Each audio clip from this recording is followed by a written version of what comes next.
Right, hey guys, it's Kelly. Hey, I made this cute little gift card giver or cash giver for Christmas, and I thought I would share it with you. So I'm going to make another one here, but I'm going to do the other one a little bit different than this one. This one kind of has a vintage feel to it with the burlap strings.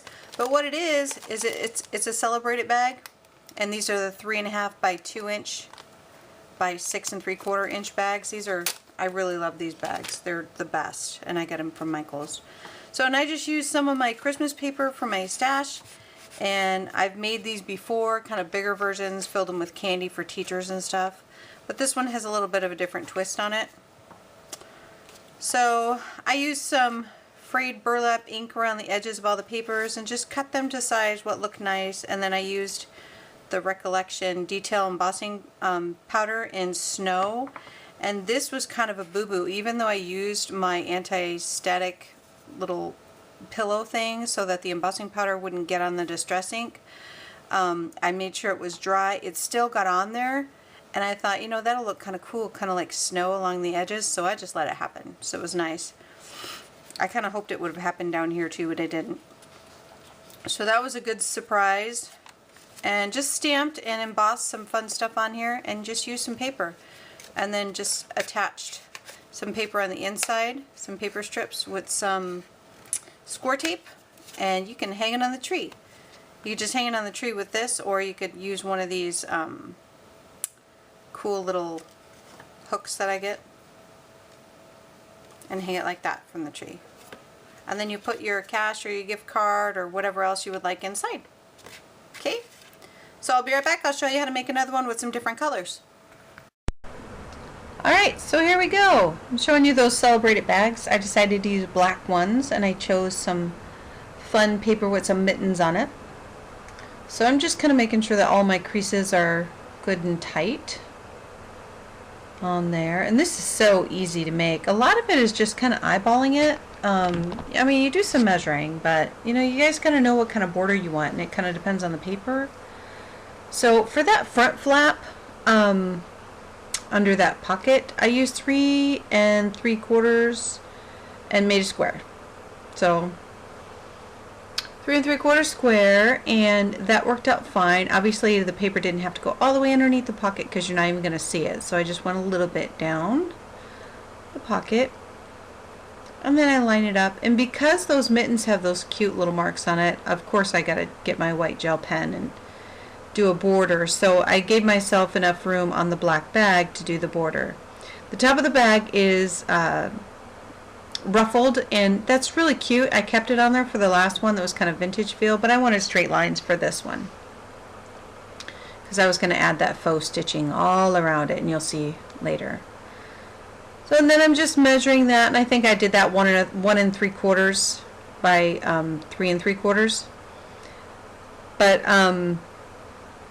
you know, measure it and eyeball it and see how you want to do it. Depends on the paper that you're using and how you're going to decorate it, but that's just kind of standard. So standard measurements. I love that red and white candy cane looking paper, and it's not perfectly white. There's some gray little speckles in it. That's one of the things that I really like about it. So I'm just feeling it out and then measuring the back, and you know, it's 3 3/4 wide, and then I think that one was about 4.5 or 4 3/8, I think, so that I could give myself a nice border to do the faux etching around the faux sewing around the edges. And there it is. I don't know what I'm fussing with right there. Just when I think I got it nice and edited, I leave in a few seconds of indecisiveness.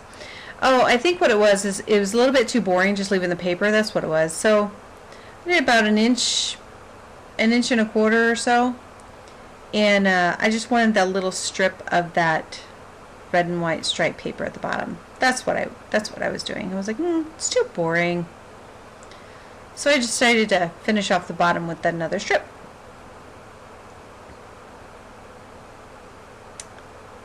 And you guys know me, of course I had to ink it. Now this time I decided to use archival because I knew I was going to be doing a little bit of embossing again.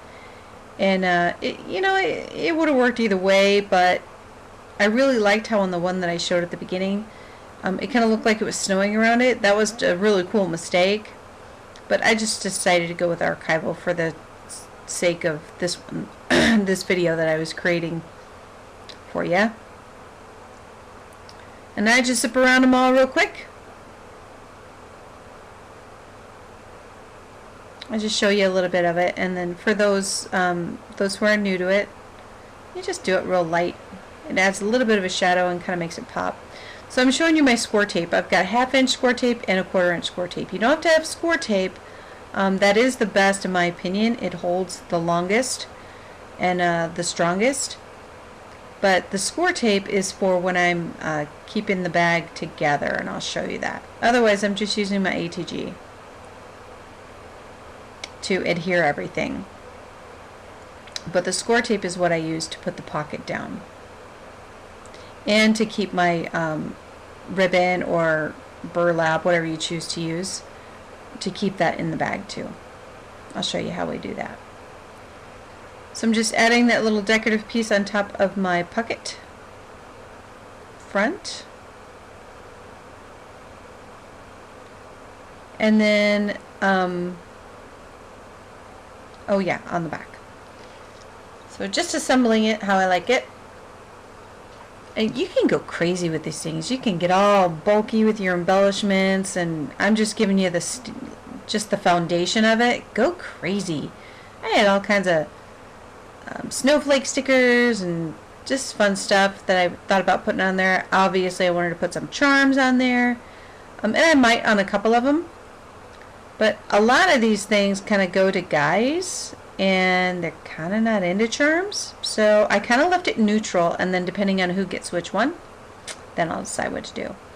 So here's where my score tape comes in. I'm using the 1/4 inch score tape because I don't want to take away too much of my pocket room, because this is a real small bag anyway. So I just glue that flap down for my bag, and then I use my 1/4 inch score tape and just on the edges,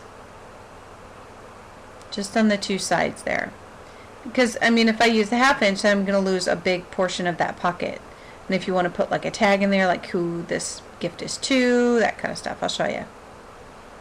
So that leaves it a true pocket with some space.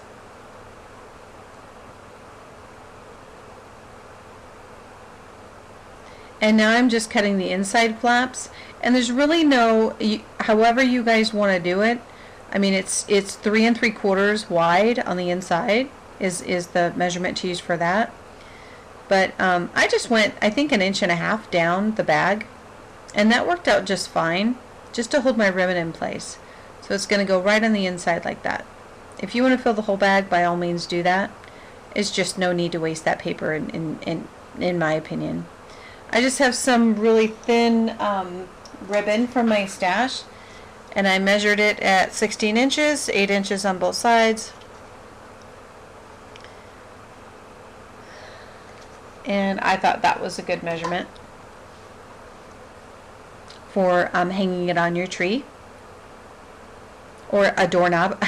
I don't know if it'll fit on a doorknob, but I thought that gave you more options if you use 8 inches on both sides. Worked out nice. And now I have a stamp set. I don't remember, I bought that last year, and I don't remember, I think it's a recollection stamp set, but I honestly can't recall. But it's cute. So when I grabbed my Versamark and I decided I wanted to heat emboss that, or emboss it. The bag that I just put my stamps in is a treat bag. I've had those treat bags for a long time, and I was sick and tired of all my stamps falling out. So I'm using clear cellophane treat bags to keep my stamps together.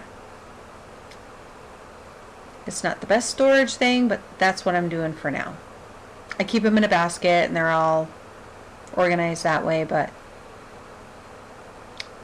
anyway, I have lots of different stamps organization processes. But that is just how I used the ones that I keep together on the acetate pieces. Okay, so I am embossing my sentiment. It just says Merry Christmas. And I really liked that font. It's got little snowflake looking things around it, and I thought it went nice with what I had going. And I just inked the edges of my sentiment, and then I just had some scrap black paper hanging around my desk, so I just decided that I wanted to back it in black and clean off my area because I had some ink and stuff going on there.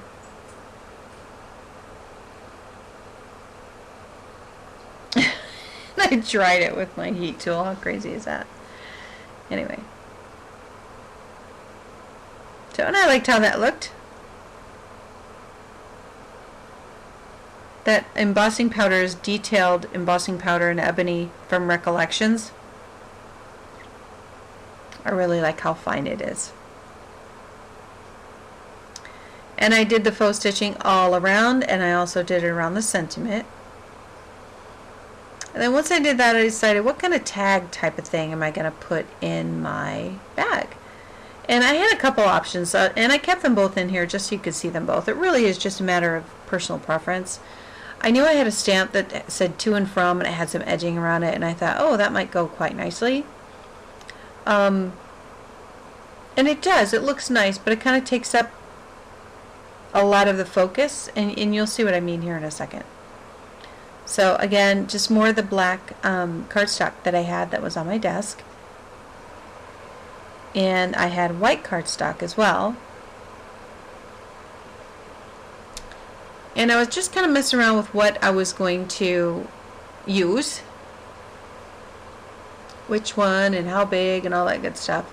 And I got my sizing off a little bit, but here's the stamp. It's a Fisker stamp set that I have for Christmas. I don't remember the name of it. I can get it for you. But there's the stamp I had in mind. It's a little bit big, but I thought I could make it work. It's Season's Greetings. I've had it for a long time, that stamp set. It's really great for making tags that are attached to cookies, and it's really an awesome set. And you've seen me use Let It Snow. I used that on my last journal page. But I thought, oh look, that's cute. That's going to look nice, so I emboss it. And you'll see what I mean. There's my little embossing buddy.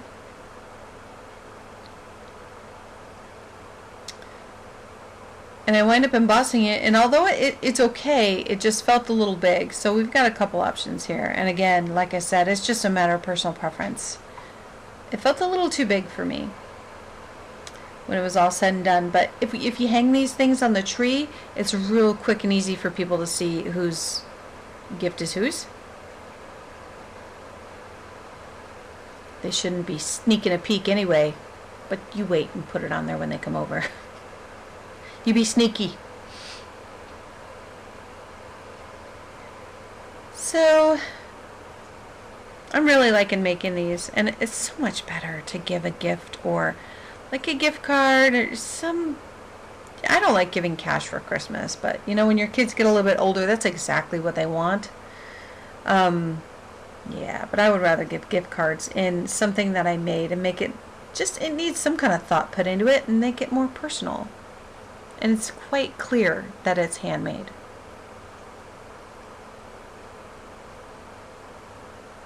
So there it is. I'm like, oh, that looks nice.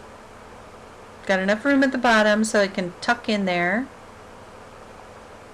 And then it's actually a little bit too tight, so I'll play with cutting it down because the white cardstock fit fine, and then when I backed it, it got too tight. It's no big deal. It's no big deal. You just cut it down. Drama free.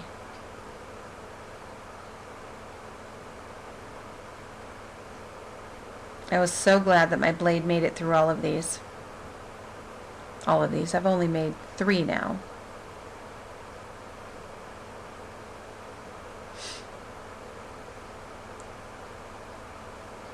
So yeah, I just needed to trim it down just a little bit to get it to go in there. Ta-da! There it goes. No problem. And I thought, I kind of like that. So everybody, it's very clear who it's to. Then you just hit the edges with my archival ink really, really fast. over the lid, and then because I got little pieces falling off, so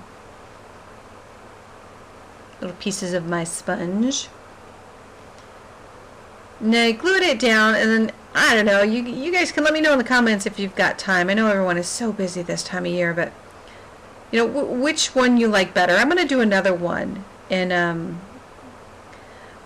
I like them both, but this one felt a little big, and it just kind of hogs the whole thing. So it doesn't look bad, but it just felt a little big. So I just put a little phone tape on my sentiment just to kind of get that to pop out, because I was like, wow, that just totally takes away from my Merry Christmas sentiment and brings the whole focus to who it's to and covers all my paper. But it has some good parts to it. And then you handwrite, you know, on there who it's to and from. And then this is where your score tape for your 1/2 inch comes into play. So I'll show you the other tag that I did here in a second.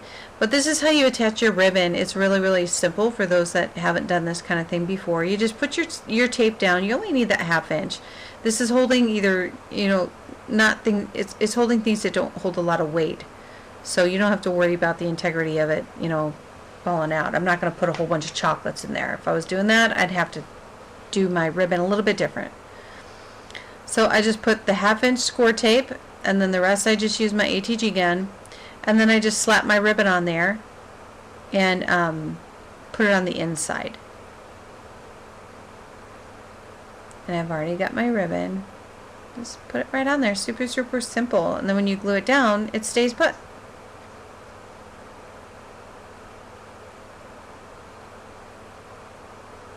And the score tape is just perfect for this stuff. I know there's some super sticky red tape, but I haven't had the best luck with that. I have much better luck with score tape. I've made mini albums and things like that with the super sticky red tape, and it's come apart on me. Score tape does not come apart on me. It stays put.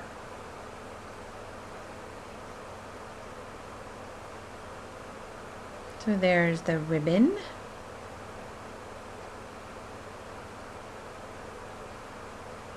And then see, let me know what you guys think about that, which, you know, if you think it's too big or what.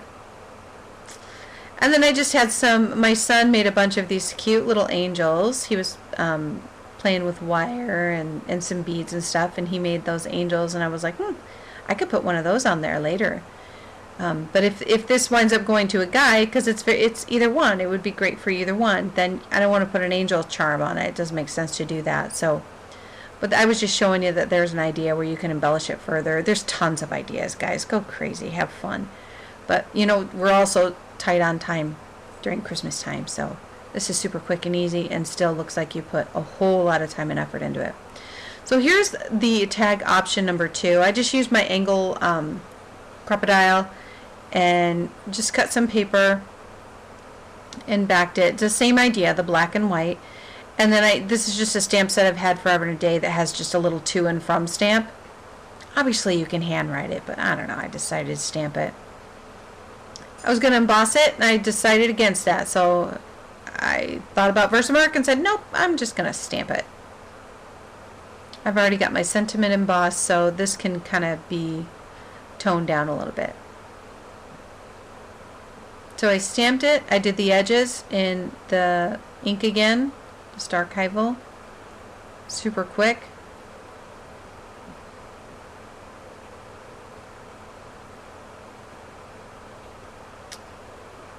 And glued, I don't know why my head went in there. Oh, I was blowing something off. Some extra embossing powder, something kind of floating around. There, so that's another option that doesn't, you know, that doesn't hog the whole thing, and you can still see it. So whichever one you prefer, it is up to you. So there you go. Let me know what you guys think. I really like them both. I love the vintage one, and I love kind of the faux stitching along the edges of the other one. So let me know what you think, and Merry Christmas. Don't forget to like, comment, and share. And thanks for watching, guys. I hope you have a wonderful holiday, and I will do some more videos here soon. Thanks.